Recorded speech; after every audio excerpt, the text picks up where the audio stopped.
Happy women's day. સ્ત્રીને સન્માન આપવા માટે માત્ર એક દિવસ પૂરતો નથી.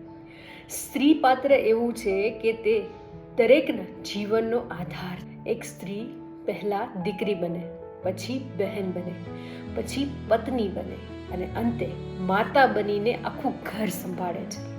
અને આ બધી જવાબદારીઓ વચ્ચે ક્યારેક પોતાના સપના ચૂપચાપ દબાવી દેતી હોય છે. ઘણી જગ્યાએ હજી પણ સ્ત્રીઓને કહેવામાં આવે છે કે આ કામ તારા માટે નથી, તું આ ન કરી શકે. પણ એક સ્ત્રી ધારે ને તો આકાશ પણ જીતી લે છે અને આપણી સામે ઘણા ઉદાહરણ છે.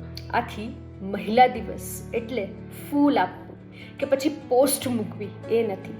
એનો સાચો અર્થ છે સ્ત્રીને માન આપવું, સન્માન આપવું, તેને સમજવી અને તેના સપનાઓને ઉડાન આપવી. કારણ કે સ્ત્રી એ નબળી નથી, સ્ત્રી એ શક્તિ છે.